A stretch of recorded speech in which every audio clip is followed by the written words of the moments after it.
Praise lord అందరికీ.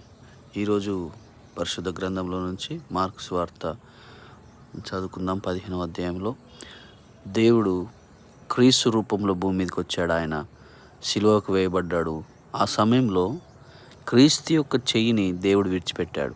హల్లెలూయా. ఏలి ఏలి లాబా సబక్తమి అన్నప్పుడు నా దేవా నా దేవా నా చెయ్యి విడిచిపెడుతున్నావా అని క్రీస్తు పలికిన మాటలు అవి. మరి ఈరోజు నీ యొక్క తల్లిదండ్రులు కావచ్చు, పిల్లలారా, మీ తల్లిదండ్రులు నీకు లేకపోవచ్చు. ఆమె నీ చేయి విడిచిపెట్టి వెళ్ళిపోవచ్చు. భార్య భర్త యొక్క చేయి విడిచిపెట్టి వెళ్ళొచ్చు. భర్త భార్య చేయి విడిచిపెట్టి వెళ్ళొచ్చు. కానీ ఆ దేవుని యొక్క పరిశుద్ధాత్మ నిన్ను ఎప్పుడు విడిచిపెట్టదు.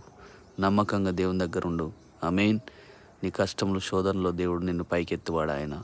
కానీ కొంచెం టైం పట్టవచ్చు. ఆ టైంలో నువ్వు నమ్మకంగా జీవించు దేవుని దగ్గర. ఇంకెక్కువగా దేవుని పని చేయి. దేవునిలో ముందుకు సాగిపో. ఆమేన్. Praise Lord. God bless you.